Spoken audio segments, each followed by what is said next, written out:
कहानी के शुरू में हम एक झील को देखते हैं जो सूखी हुई थी। उसके आसपास के मरे हुए जानवरों के कंकाल भी पड़े थे।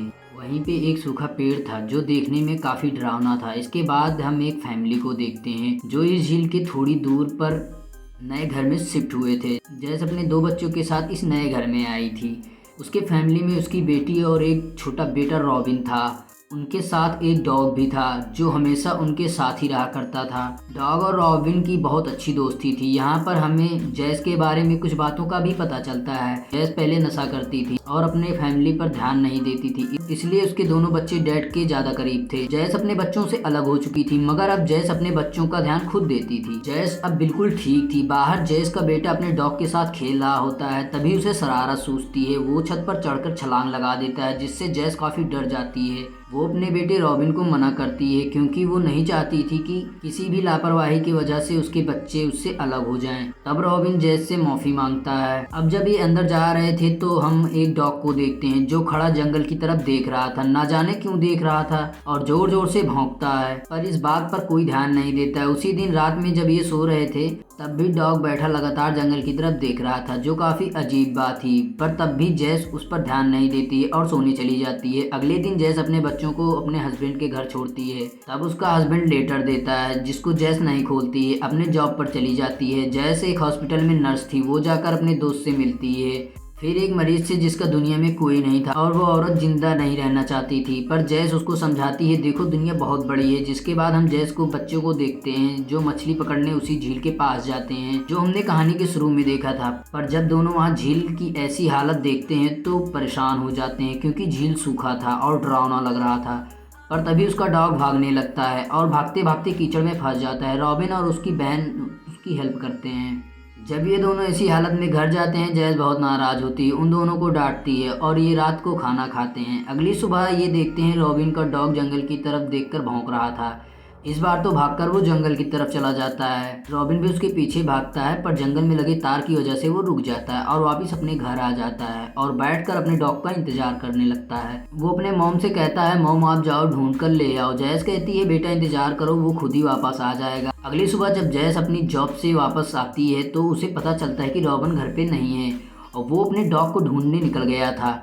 रात को डॉग रॉबिन के घर के बाहर नजर आता है और सब उसके पीछे जाते हैं, पर रॉबिन का डॉग कुछ अजीब था। उसकी आंखें भी पीली हो गई थी जो देखने में काफी खतरनाक लग रहा था। देखते ही देखते डॉग रॉबिन पर हमला कर देता है और उसको काटने लगता है। जब उसे जैस छुड़वाने की कोशिश करती है तो वो डॉग रॉबिन के गले पे भी काट लेता है, जिससे रॉबिन बहुत ज्यादा जख्मी हो जाता है और खून भी निकल रहा था। जैस उसको हॉस्पिटल ले जाती है। डॉक्टर उसका ऑपरेशन करते हैं। उधर जैस का हस्बैंड भी आ गया था जो उस पर बहुत गुस्सा करता है। कहता है कि तुम्हारी वजह से ये सब कुछ हुआ। जैस कहती है, याद करो डॉग तुमने ही रॉबिन को दिया था। खैर ऑपरेशन के बाद रॉबिन की हालत बेहतर हो गई थी, उसको होश आ जाता है तो जैस उसे खाना खिलाती है, पर रॉबिन को खाना पसंद नहीं आ रहा था। जैस को लगता है शायद तबीयत की वजह से खाना अच्छा नहीं लग रहा है। खैर उसका पता हमें थोड़ी देर बाद ही चलेगा। अगली सीन में हम रॉबिन को देखते हैं जिसकी हालत अब ज्यादा खराब हो गई थी। उसके मुंह से झाग निकल रही थी। डॉक्टर को भी समझ नहीं आ रहा था कि उसके साथ ये क्या हो रहा है, इसलिए वो रॉबिन का खून टेस्ट करवाते हैं, पर इनसे भी डॉक्टर को कुछ पता नहीं चलता है। थोड़ी देर के बाद रॉबिन को जब होश आता है तो वो उसी खून को पी जाता है जो उसे चढ़ाया जा रहा था। जैसे ये देखकर काफी परेशान हो जाती है।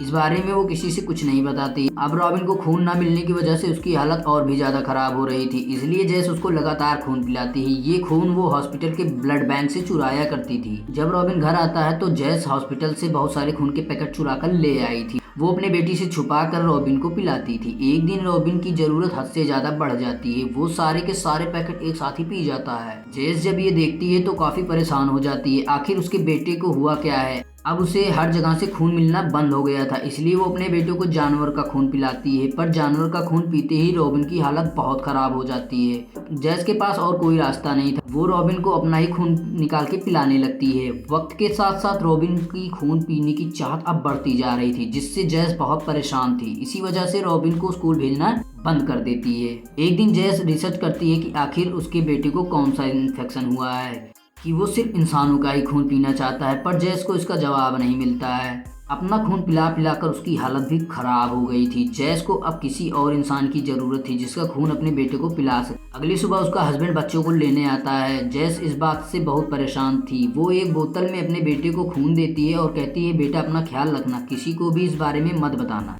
फिर ये हॉस्पिटल जाती है, वहाँ फिर से वो मरीज औरत अपनी जान देने की कोशिश करती है, लेकिन डॉक्टर उसे बचा लेते हैं। जैस को यहाँ पर आइडिया आता है, वो उसी औरत का खून कई बार निकालने की कोशिश करती है पर कामयाब नहीं होती है। अगले दिन उस औरत को हॉस्पिटल वाले जाने को बोलते हैं क्योंकि अब वो बिल्कुल ठीक हो चुकी थी। उसके पास जैस आती है और उसको घर छोड़ने के बहाने अपने गाड़ी में बैठा लेती है। वो औरत कहती है तुम्हारे वजह से मुझे जिंदगी समझ में आई कि कितनी कीमती होती है, लेकिन वो ये बात नहीं जानती थी कि जैस ही उसकी अब जान लेना चाहती है। जैस उस औरत को बेहोश करके अपने घर के स्टोर रूम में बंद कर देती है और खून निकालने लगती है। जब उस औरत को होश आता है तब जैस उससे कहती है प्लीज़ मुझे माफ़ कर दो, ये मेरी मजबूरी है वरना मेरा बेटा मर जाएगा। जैस अपने बेटे के साथ अब काफ़ी वक्त गुजारने लगी थी। जैस की बेटी को सब कुछ पता था पर फिर भी वो अपनी मॉम को कुछ नहीं कहती है। एक दिन वो स्टोर रूम को देखती है जहाँ पर ताला लगा हुआ था। फिर उसकी बेटी स्टोर रूम की खिड़की से अंदर जाती है जहाँ पर उस औरत को बंधा हुआ देखती है जो काफ़ी बुरी हालत में थी। जैस की बेटी उसे छुड़वाने की कोशिश करती है मगर तभी जैस आ जाती है। उसकी बेटी उसे देखकर छुप जाती है। जैस समझ जाती है उसकी बेटी यहीं है। अब जैस सारी बात बताती है कि वो उसके भाई की वजह से ये सब कर रही है। वो भी ये बात सुनकर जैस का साथ देने के लिए तैयार हो जाती है। जैस फिर से एक दिन खून निकालने जाती है तो वो औरत खुद ही खून देने के लिए तैयार थी, इसलिए जैस उसको खोल देती है। इसी बात का फायदा उठाकर वो औरत जैस पर हमला करके भागने लगती है। उसी वक्त पुलिस भी जैस के घर आ जाती है जो उसी औरत को ढूंढ रही थी जिसको जैस ने अगवा किया था, पर किसी तरह जैस उसको दोबारा से बेहोश करती है और पुलिस के पास जाकर बात करती है। अगली सुबह जैस के बच्चों को उसके हस्बैंड के घर जाना था। जैस अपनी बेटी को उसके भाई का ख्याल रखने के लिए बोलती है। जब वहाँ पहुँचते हैं तो उसकी बहन को समझाती है और थोड़ा सा खून पीने के लिए देती है, पर वो सारा खून ही पी जाता है। रोबिन की बहन अब समझ चुकी थी कि रोबिन धीरे धीरे अपने ऊपर से कंट्रोल खो रहा है। जब ये लोग घर वापस आते हैं तो स्टोर रूम का दरवाज़ा खुला हुआ था। वो औरत यहाँ से भाग चुकी थी जिसको जैस ने कैद किया था, भागकर जंगल की तरफ जा रही थी। उसके पीछे रोबिन भी जाता है। औरत भागते भागते ध्यान नहीं देती है और जंगल में लगे तार से उसका गला कट जाता है। उसके पास रोबिन पहुंच जाता है। बाद में जैस भी आ जाती है, पर जैस आकर अजीब सा नज़ारा देखती है। रोबिन उस औरत का खून पी रहा था जो काफ़ी डरावना था। जैस सबसे पहले उस औरत की लाश को छुपाती है। अगली सुबह जैस फिर से रोबिन को अपना खून देती है, पर वो इस हालत में नहीं थी कि अपना खून और पिला सके। तभी उसके घर जैस का हस्बैंड आता है जो साथ एक ऑफिसर को लाया था। दूसरी तरफ हम जैस की बेटी को देखते हैं जो उसी जंगल के पास जो पेड़ था उसकी तरफ देख रही थी।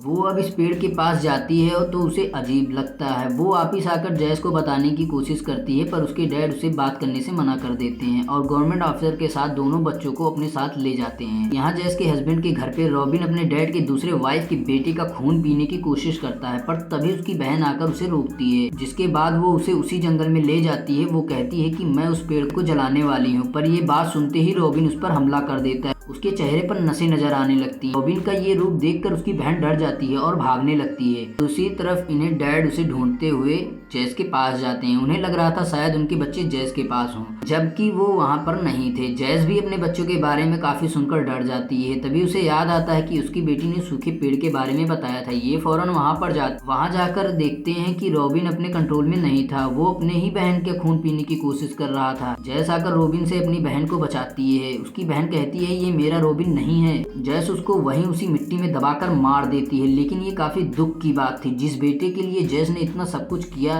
अब उसी बेटे को मारना पड़ रहा है। रोबिन मर चुका था। जैस अपनी बेटी से कहती है इस बारे में किसी को कुछ मत बताना। जैस सबको रोबिन के मौत का हादसा बताती है। उसकी बेटी कहती है जो किया मॉम आपने ठीक किया। जैस को देखते हैं जो उस पेड़ को आग लगा देती है। इसी के साथ इस कहानी का अंत हो जाता है।